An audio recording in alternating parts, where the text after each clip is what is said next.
Паралипоменон, 7 глава. Я продолжаю проповедь, которую мы начали в четверг. Между прочим, я не дал название этой проповеди в четверг. Если те, которые записывают, помнят. Я не сказал, как называется. Я проповедую на теме смирение, которое открывает Божье сердце. Смирение, которое открывает Божье сердце. Вы слушаете, да? Это вторая часть, в проповеди в четверг. Поэтому мы будем читать 2 Паралипоменон, 7 глава, 12 стиха по 13 стихи. 2 Паралипоменон, 12 по 14 стихи. И явился Господь Соломону ночью и сказал ему: я услышал молитву твою и избрал себе место это, дом жертвоприношения. Если я заключу небо и не будет дождя, и если повелю саранче поедать землю, или пошлю моровую язву на народ мой, и смирится народ мой, который именуется именем моим, и будут молиться, и взыщут лица моего, и обратятся от худей путей своих, то я услышу с неба, и прощу грехи их, и исцелю землю их. Сегодня одно слово я бы хотел уделить внимание, я бы хотел подчеркнуть это место Писания. Это в 14 стихе. И смирится народ мой. Я хочу подчеркнуть это слово смириться. И смирится народ мой. Братья и сестры, смирение есть очень сильное и большое слово в Божьем лексиконе, Божьем словаре. Смирение. Если в семье будет смирение, то эта семья будет счастлива. Если муж научится смирить себя, некоторые инстанции, будет успех. Если жена научится смирить себя и слушаться мужу, будет успех. Если два человека будут говорить одновременно, они скоро столкнутся и будут биться скоро. Но если один говорит, даже если он не прав, лучше другому послушаться, пока тот не закончит своего выступления. Когда его выступление закончится, тогда человек, когда он уже нервничает, не раздражает, тогда другой может говорить. Но если другие будут говорить, если оба будут говорить одновременно, они скоро будут ссориться. Смирение, если смирение будет в сердце человека на работе, Бог его скоро поднимет. Он скоро станет великим. Если человек будет смиренным в Царстве Божьем, Библия говорит, что Бог дает благодать смиренным. Он скоро поднимется по помазанию и в духовных вещах. Бог скоро возвестит его.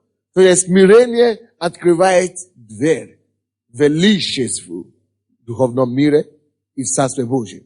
Смирение это не просто миру, дьявол толкает людей пренебрегать этому слову, смирение.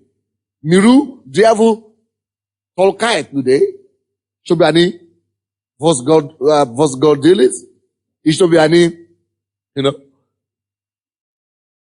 старались показать себя крутым, я крутой, я крутая, так, чтобы пренебрегать слово смирение.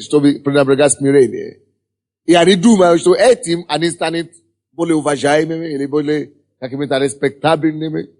Но на самом деле, гордость предшествует падению. Гордость – это начало падения. Может быть, он не упадет сегодня, но завтра вы увидите его лежащий на полу. Он разбьется. Но смиренный человек может даже казаться временно, вроде бы он проигрывает. Вроде бы, его унижают, или он унижается. но это временно. В конце концов, смирение даст свой плод. Смирение докажет себе. Потому что, даже если человек не обратит внимание на смиренного человека, Бог обратит на него внимание и даст ему благодать. Но сегодня я не хочу говорить о бытовом смирении. Сегодня я хочу говорить о смирении перед Богом. Вроде бы это самое легкое смирение, вроде бы это не должно быть тяжело людям делать. Быть смиренным перед Богом, это же Бог. А мне не тяжело смириться перед Богом. Может быть, перед человеком тяжело смириться, но перед Богом нет. Но я вам скажу, не так просто людям смириться перед Богом. И я бы хотел, чтобы мы посмотрели Слово Божье с вами, какое смирение Бог ищет. Какое смирение Бог ищет от нас. Как Он ищет, чтобы мы были смиренными. Библия говорит здесь, и смирится народ мой, который изменится именем моим, и будут молиться, и взыщут лица моего, и обратятся от худых путей своих, и я услышу с неба. Первое условие идет смирение. Что я смиренный. Как я могу смириться настолько, что мое смирение прикоснется к его сердцу? Что мое смирение поднимет меня? Что мое смирение заставит Бога уделить мне внимание? Об этом я хочу говорить сегодня. Как ты можешь смириться так сильно, чтобы твое смирение заставило Бога послать тебе ангела? Или послать тебе помощи? Или послать тебе, или просто уделить тебе внимание? Вы знаете, Иов, видите такой человек в Библии, он был богобоязненным человеком, и он был смиренным человеком. Настолько, что Бог, когда Бог увидел дьявола, Бог сказал дьяволу, дьявол, посмотри на моего слуга Иова, который богобоязненный, который смиренный настолько, Бог начал хвастаться своим ребенком, своим слугом, своей слугой, Иова. То есть, ты можешь быть настолько смиренный, что ты привлечешь внимание Бога, что Бог начнет хвастаться тобой. Вы думаете, что это возможно? Что Бог скажет дьяволу, посмотри на моего мужа, ты ничего ему не сделаешь. Он любит людей. Он ходит в любви. Он ходит в понимании. Он богобоязненный человек. И, делай что угодно. Ты его не убедишь, меня не служит. Откройте, пожалуйста, книгу Михея. Михея. Есть такая книга в Библии. Это до Нового Завета, перед Новым Заветом. Михея. 6 глава. 6 глава. Это малых пророков. Кто не нашел? Малые пророки. Это после, Ионы. Амос там идет. Агея, Амос, Авди, Ионы. Потом Михея. Перед Наум, Авакум и так далее. Сафони. Пророк Михея. 6 глава, 8 стих. 6 глава, 8 стих. Что здесь Бог говорит нам? Бог говорит, о человек, сказано тебе, что добро, и чего требует от тебя Господь. О человек, сказано тебе, что добро. И чего Бог теперь же требует от тебя? Если Он уже говорит нам, что добро, Он уже нам показал путь истины, путь правды, путь жизни. Он показал нам свое спасение. Теперь, что же Бог требует от меня? Вы когда-нибудь задали себе такой вопрос? Еще никогда не задавали себе такой вопрос. Когда я покаялся, допустим, я знал, что Бог меня откуда-то ужасного вывел. Это факт, это точно. Теперь я начал задавать себе вопрос, как я могу угодить Ему, как я могу служить Ему, как я могу быть Ему благодарным. Я думаю, если вы еще не задали себе такой вопрос, полезно это делать. Полезно это делать. И можно это делать разными способами. Но первое, что нужно делать, Бог говорит нам, первое, из чего требует от тебя Господь? Во-первых, действовать справедливо. Во-первых, Начинай жить святую образ жизни. Порядочный образ жизни. Брат свидетельствовал сегодня утром. Он говорит, ему сказали, прекрати блудить. А он говорит, я люблю ее, поэтому я буду блудить все равно. Он упорся 3 месяца. И на 2-й месяц или 3-й месяц он сказал, все, я попробую. Порвал отношения незаконные, безгреховные. Он говорит, я сразу бросил курить, бросил пить, то, что он не мог делать прежде. И после этого Бог его исцелил. Потому что человек показано тебе, что добро. Что добро. Бог показал нам в покаянии и в спасении, что добро. И что Бог ждет от нас теперь, на действовать справедливо, любить дело милосердия, любить людей, это любовь, любить ближнего, как ты, и смиренно, мудренно ходить перед Богом твоим. Now, ты можешь любить людей, ты можешь делать милосердия, и ты можешь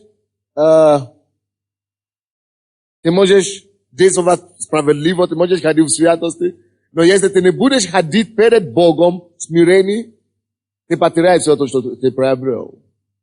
Слушайте, последняя фраза там, это ходить перед Богом смиренно мудренно. Смиренно мудрее. Это важное качество, чтобы ходить перед Богом. Гордый человек не может ходить перед Богом. Гордый человек, он даже может говорить, я не гордый, я смиренный. Он находит недостатки людей. Ви неправильно делаете, а вы неправильно поступаете. Критичный человек, человек, который критикует, это не смиренный человек. Человек, который раздражается, это не смиренный человек, у него проблема. Вы слушаете меня? Библия говорит, что мы должны ходить перед Богом смиренно, мудренно. Ходить перед Богом. Это значит ходить с Богом. Братья и сестры, вы когда-нибудь заметили, что были люди, которые служили Богу какое-то время, ходили в церковь, все хорошо, радовались, а потом перестали служить Богу. Они перестали ходить в церковь, либо они попали в какое-то заблуждение, как наш брат, который свидетельствовал, что он хотел найти Бога. Видите, я вам скажу почему. Люди, которые отступают от Бога, не просто так, это уже следствие. Но причина заключается в том, что они не научились смиренно мудро ходить перед Богом. Потому что если не будет смирения, ты не можешь ходить перед Богом. Чтобы ходить перед Богом, нужно что? Смиренно мудро. Написано, о, человек, показано тебе, что добро, что Бог тебе требует от тебя, чтобы ты мог дойти до Царства Небесного, чтобы ты мог наследовать рай, чтобы ты мог жить и закончить свою жизнь с Иисусом, надо ходить с Богом. А что надо, чтобы ходить перед Богом и с Богом? Надо ходить перед Богом только смиренно мудрее. Смиренно мудрее. Важное качество, чтобы ходить перед Богом. Если у тебя нет смирения, перед Богом ты не можешь ходить перед Ним. Ты можешь приходить в церковь год, 2, 3, все равно ты выбьешься с дороги.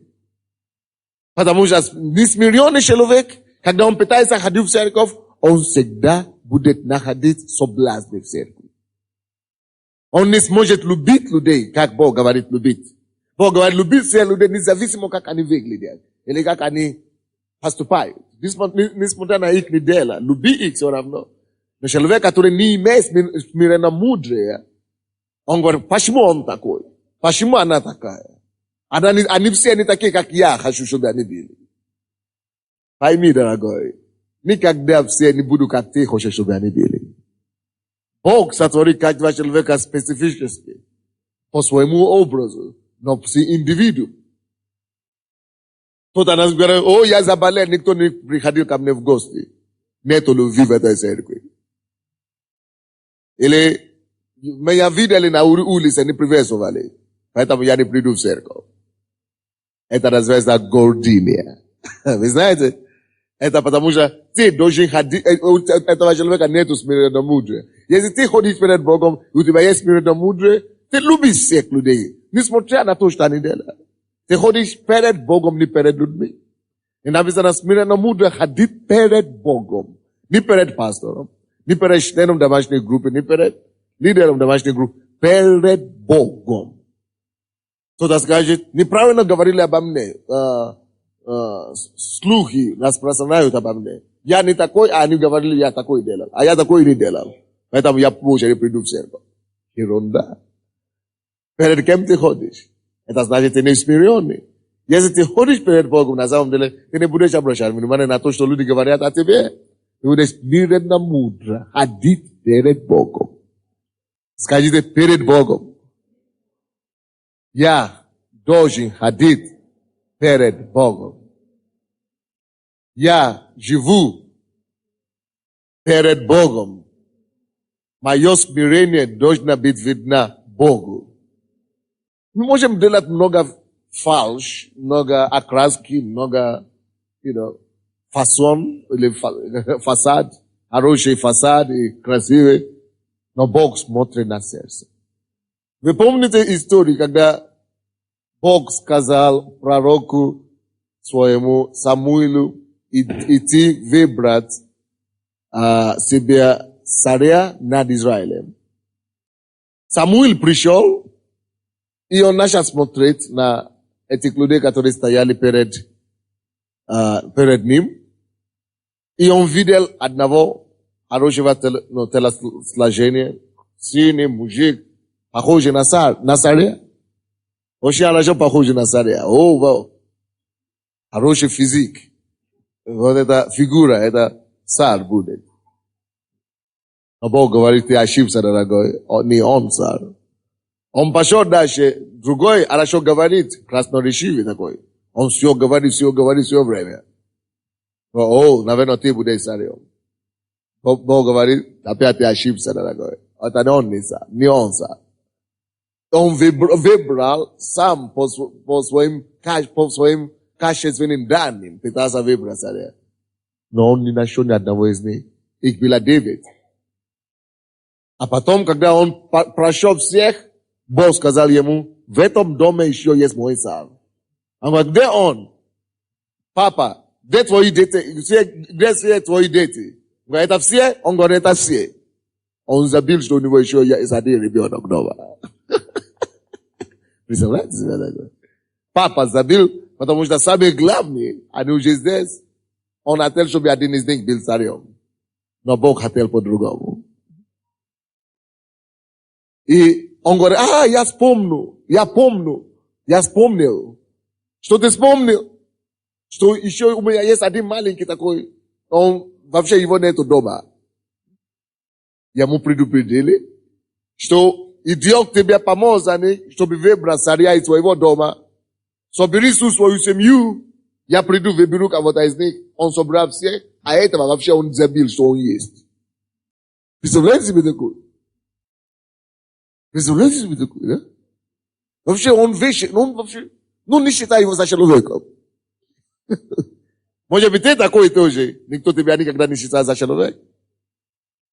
Ты говоришь, что в семье все любимые матери, отцом, родными, но на меня никто никогда не обращал внимания. Никто меня никогда не любил. Они все всем давали, но мне никогда не давали. Значит, ты такой, именно такой, как ты, годен для избрания царя. И Бог, и Самуил сказал папе, иди найди его быстренько. Они привели его. Он говорит, где ты был? А я работал на полу. Все, на поле, все здесь были. Но, меня не пригласили. И Бог говорит, вот, именно его помочь. Помочь его на царя. Именно его я выбрал. Человек, который был полностью смиренным. Он работал с этим стадом. А veces, эти люди сидели дома, кушали.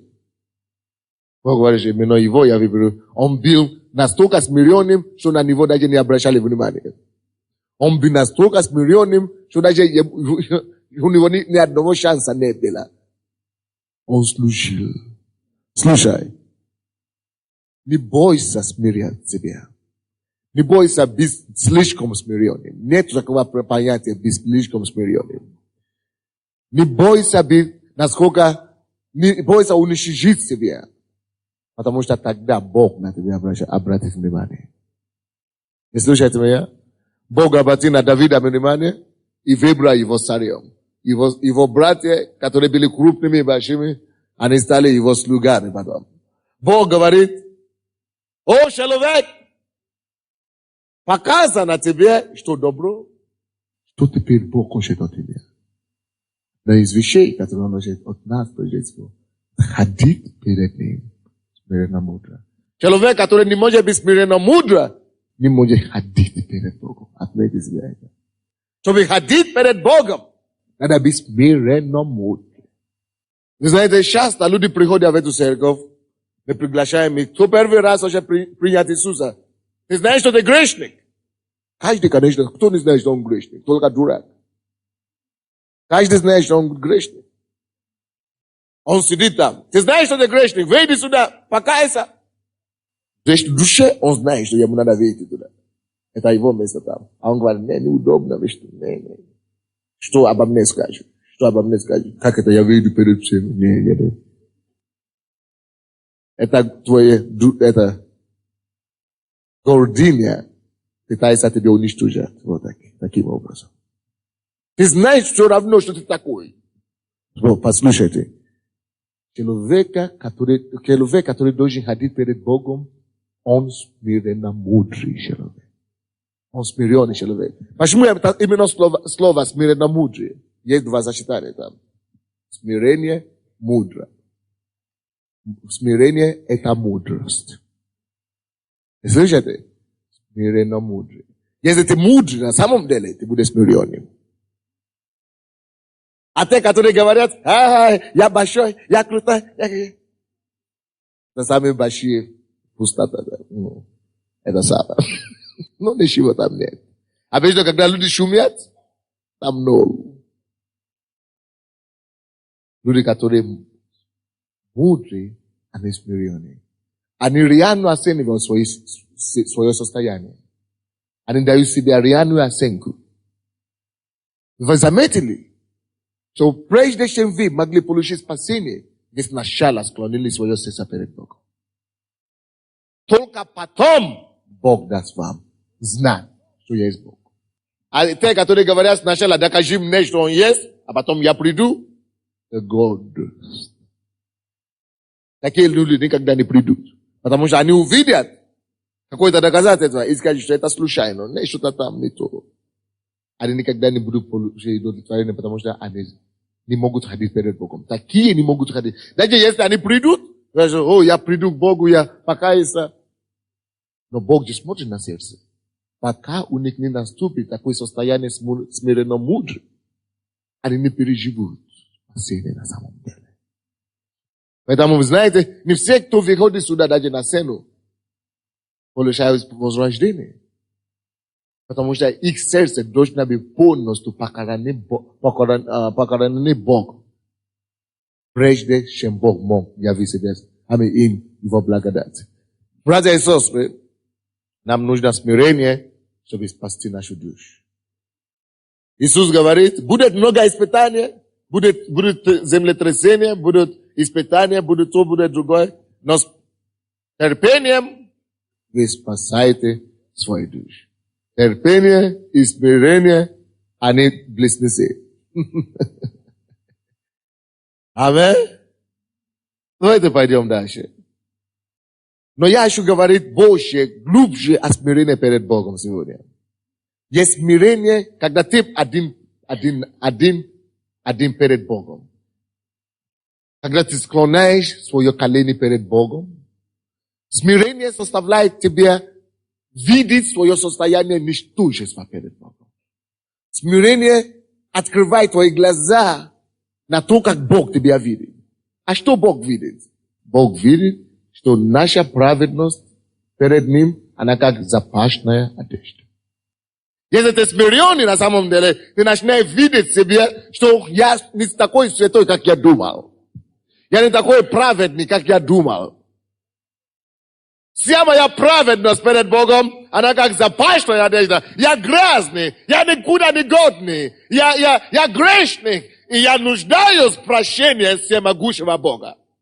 И такой человек склоняет свои колени перед Богом. Такой человек, просит прощения у Бога. Такой человек смиряет себя до такой степени, что слезы идут, текут с его глаз. Такой смиренный человек, раздирает свое сердце перед Богом. Он раздирает свое сердце. Он призывает к Богу, он призывает за его милость.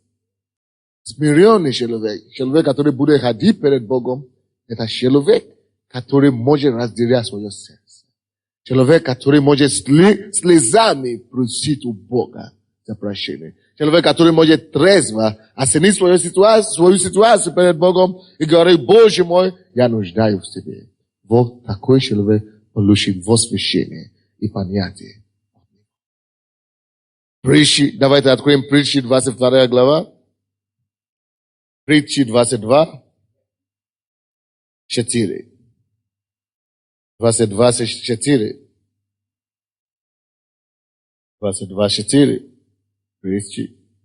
За смирением следует страх Господень, богатство, слава и жизнь. Слушайте, братья. Это Слово Божье написано. Слово Божье утверждено на небесах. Написано, что ни одно слово из Библии не пройдет тщетно. Бог проверил через огонь 7 раз каждое слово его. Ни одно слово не случайно в Библии. И Библия говорит, весь мир пройдет, но ни одно слово Божье не пройдет неисполненным. Вы слушаете меня? И Бог говорит, что смирение способно дать вам богатство.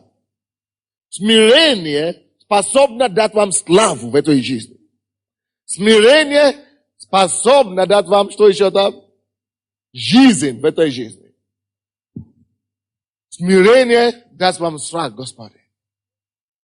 Но заметьте, что на первом месте идет смирение, это что? Страх Господа. Слушай, братья.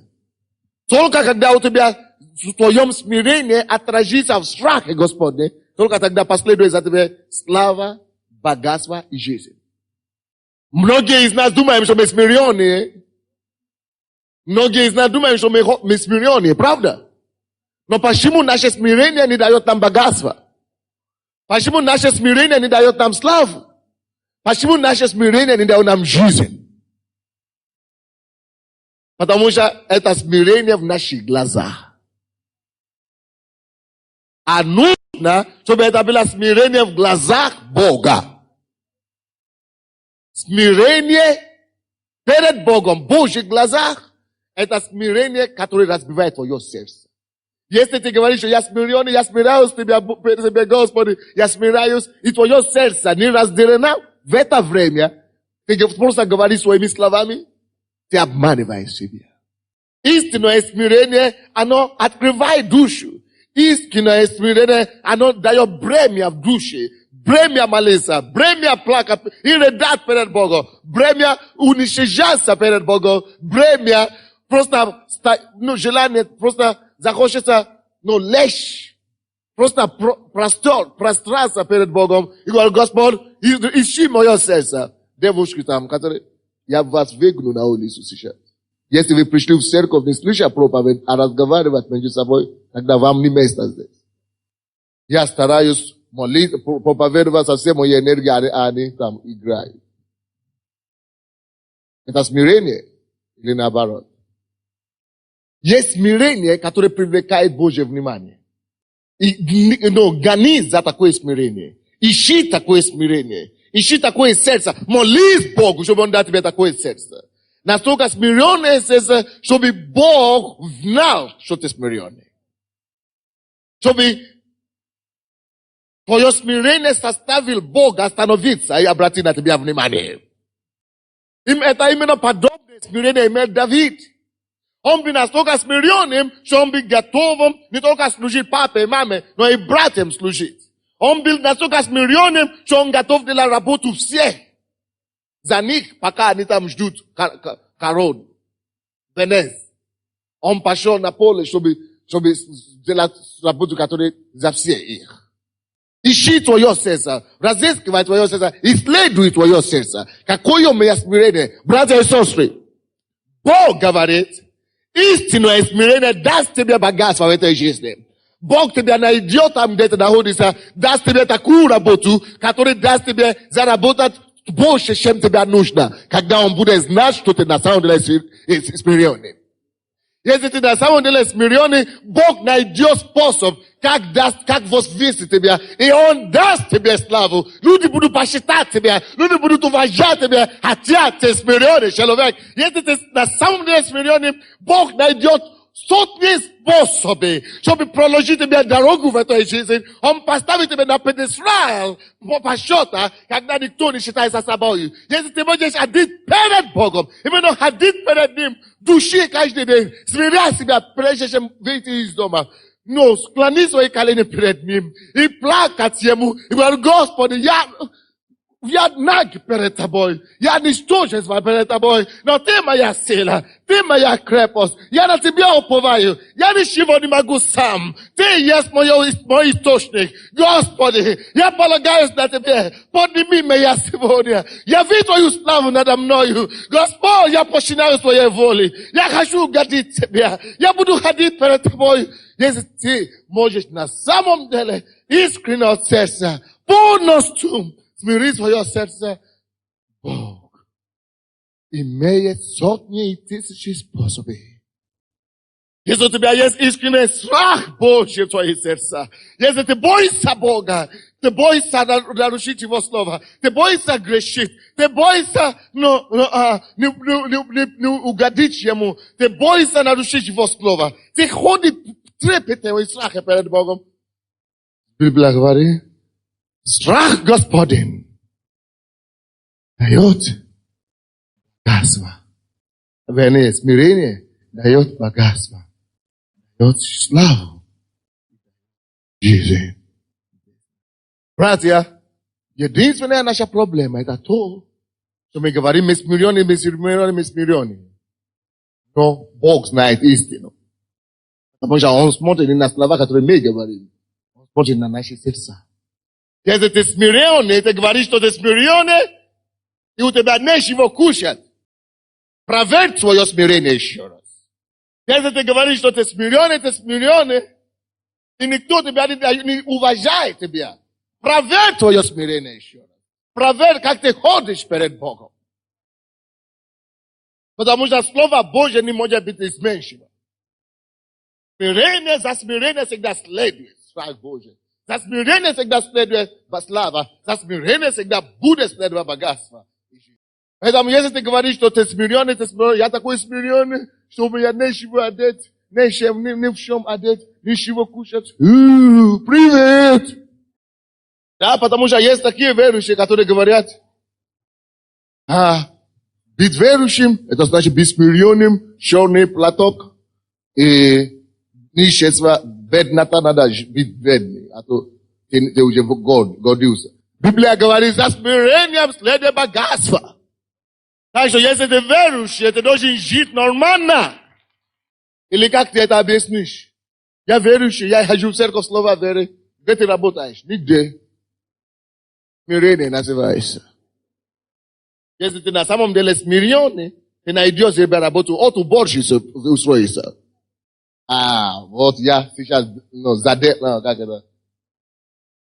Задел баное место, Задел баное место. Я чувствовал, задел баное место. Задел. Баное место. Оказывается, что ты не такой смиренный, как ты думала. Если ты смиренный, ты не боишься даже идти работать за бесплатие. Я не то. Как это я буду работать за $100, за 100 гривен в месяц? Как это я буду работать за 30? Если за 100, я еще пойду. Если за 50, я даже пойду. Но как это за 20? Надо без смирения. Ты сначала иди устройся на эту работу за 20 гривен. Когда люди увидят, что, она пришла. устроить за 20. Тогда даже если он не каменный сердце, Бог проговорит им, чтобы они тебя повесили.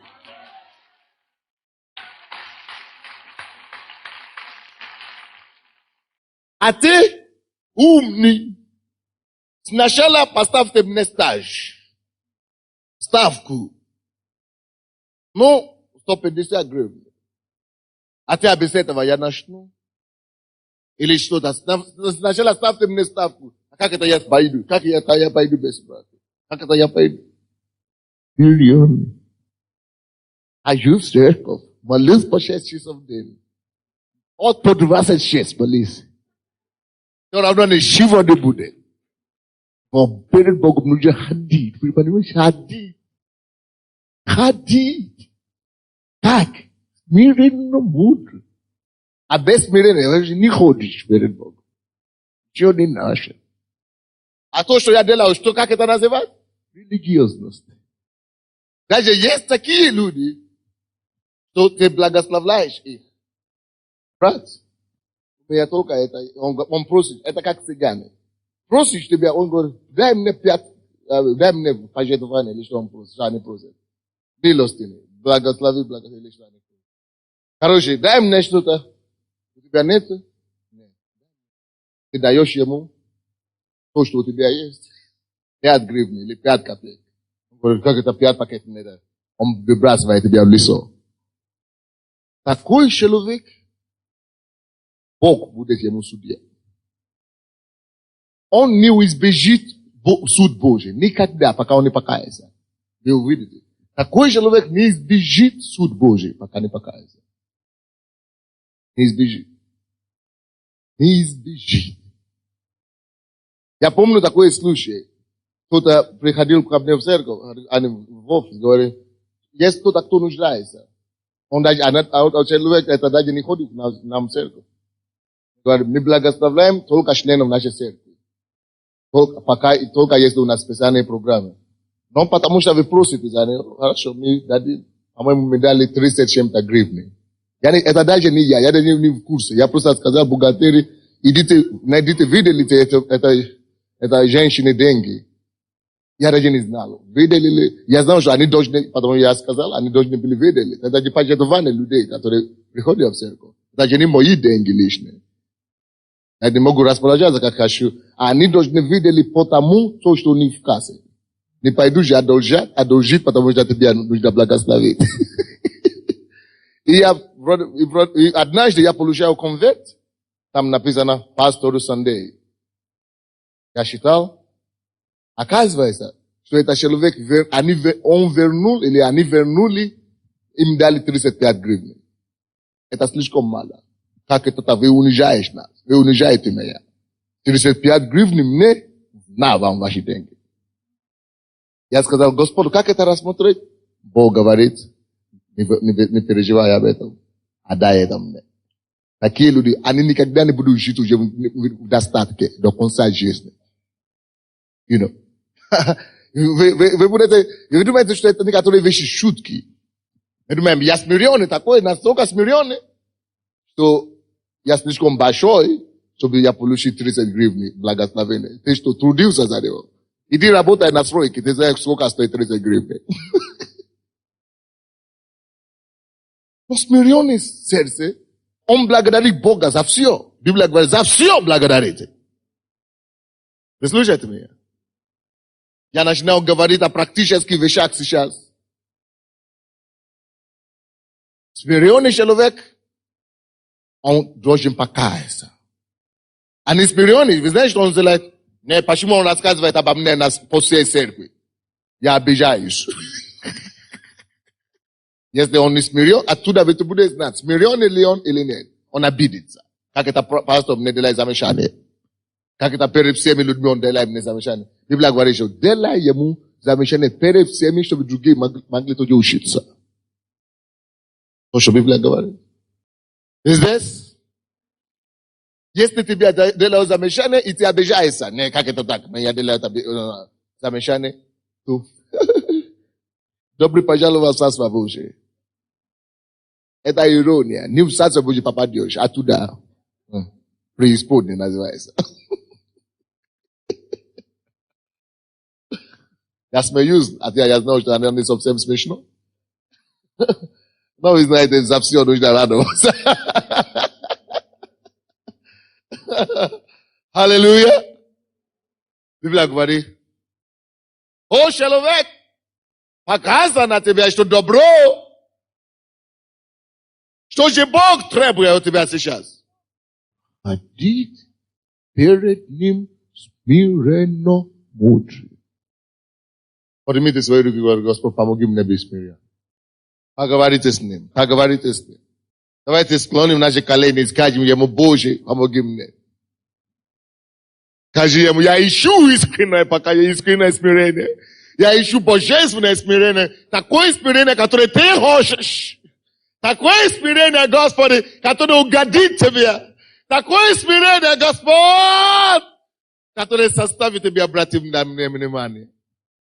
За смирение следует страх Божий. Спроси у него, если, может быть, у тебя нету страха Господня. Может быть, нету достаточного страха Господня. Спроси у Бога, умоли Его.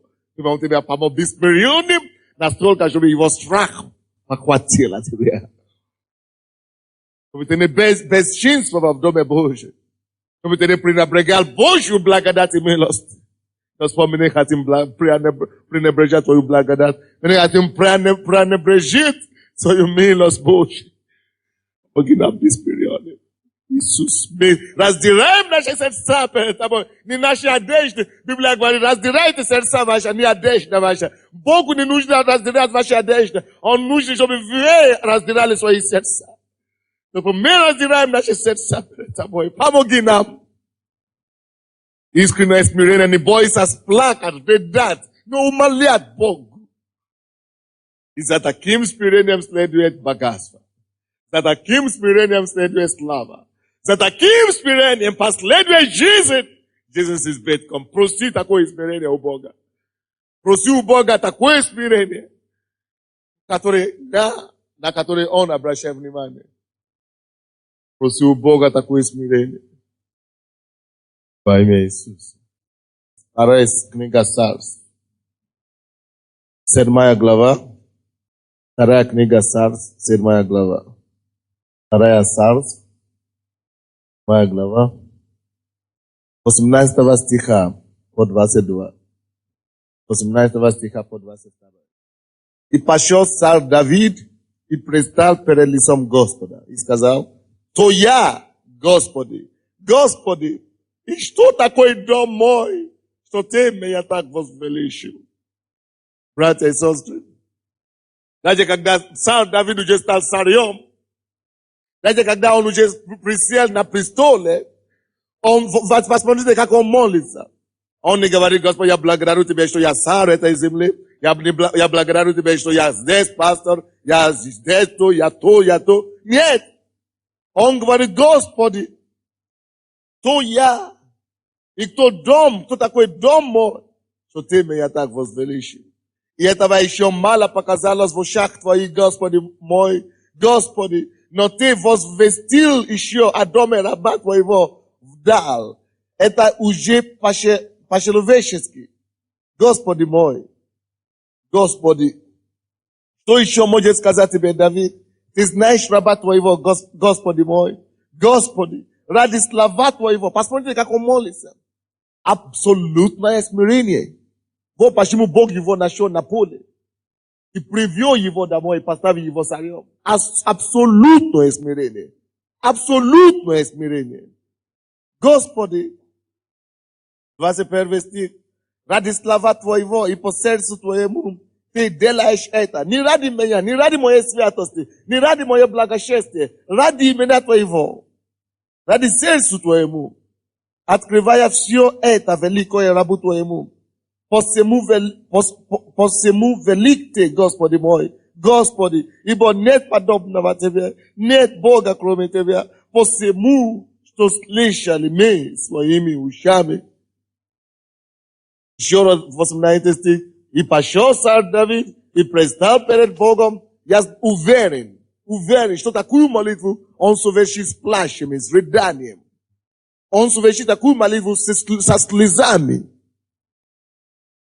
Такую молитву нельзя просто так совершить.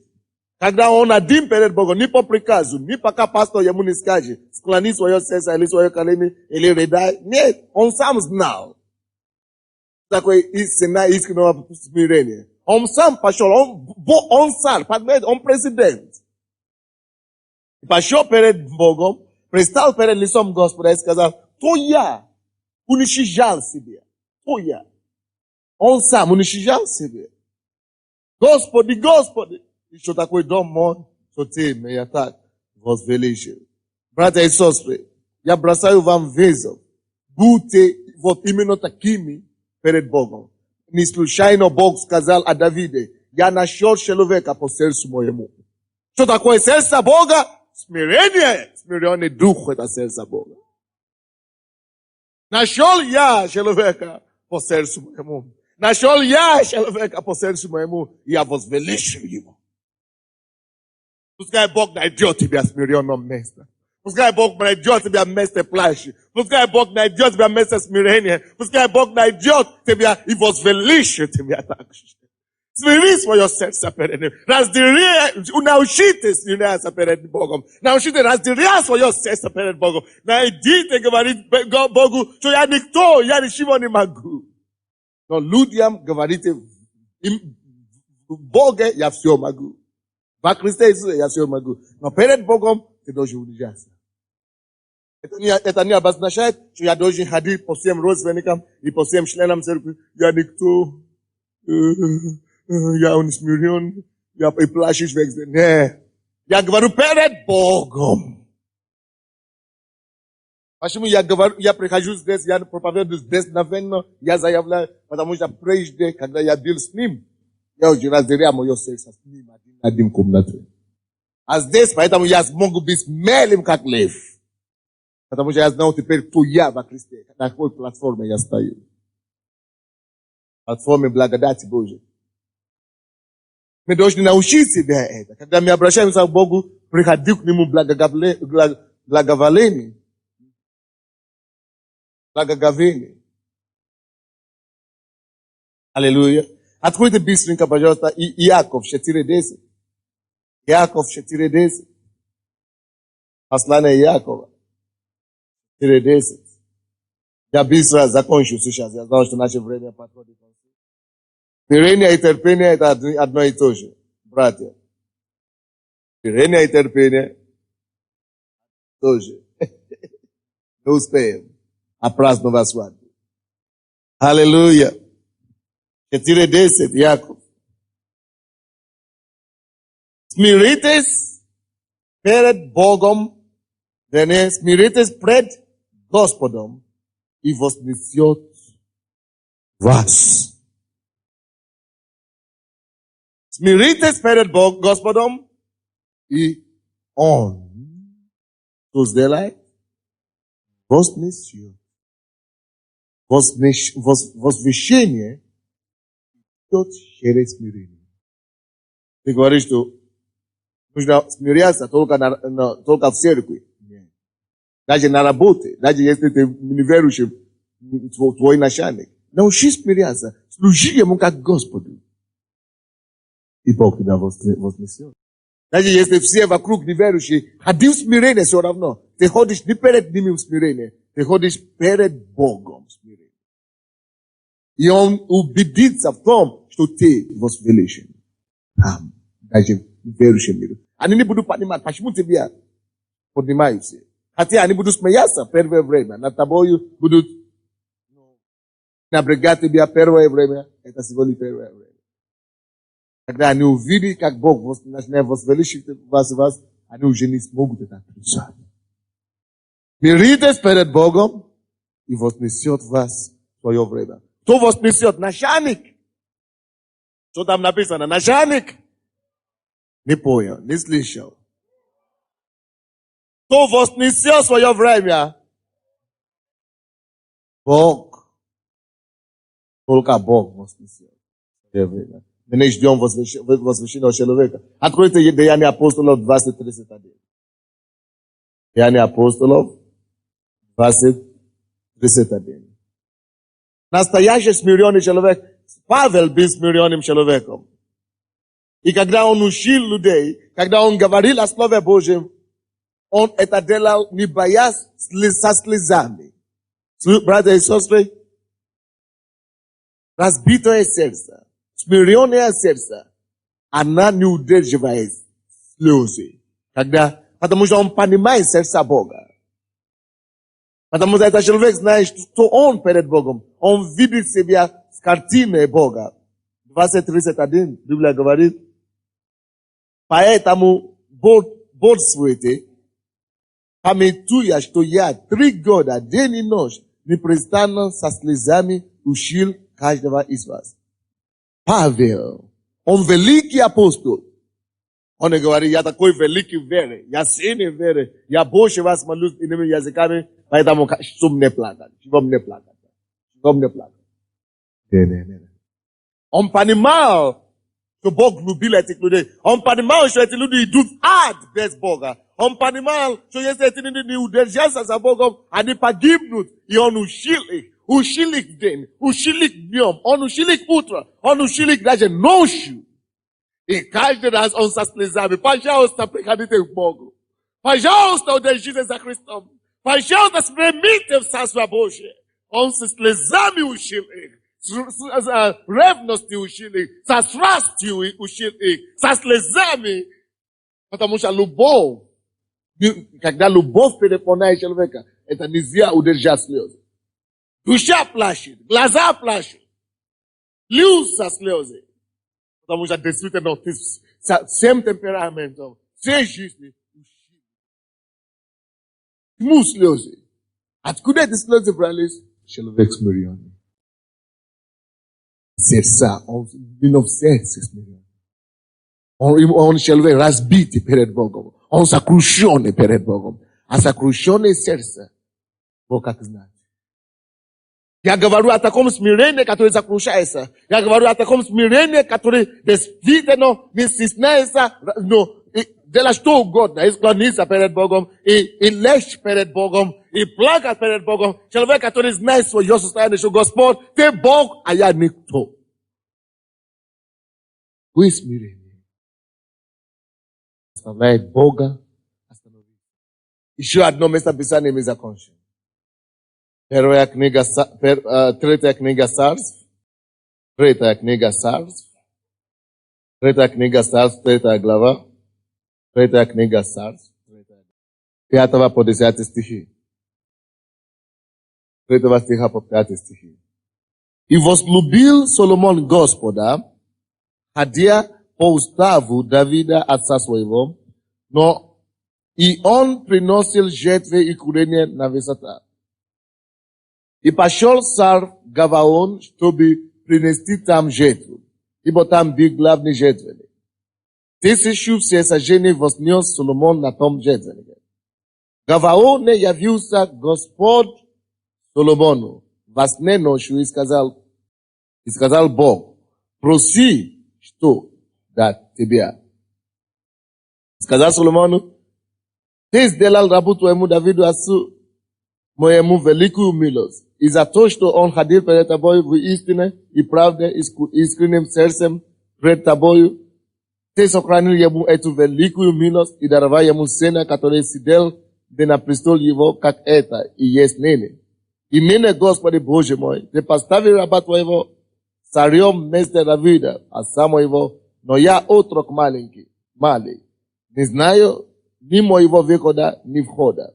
И раб твой среди народа твоего, который избрал ты, народа столь многочисленного, что по множеству его нельзя ни исчислять его, ни обозреть. Посмотрите, пожалуйста, на это до 8 стиха я считал. Можно читать всю главу. И вы можете считать, буквально считать мысли Соломона, сердце Соломона можно считать.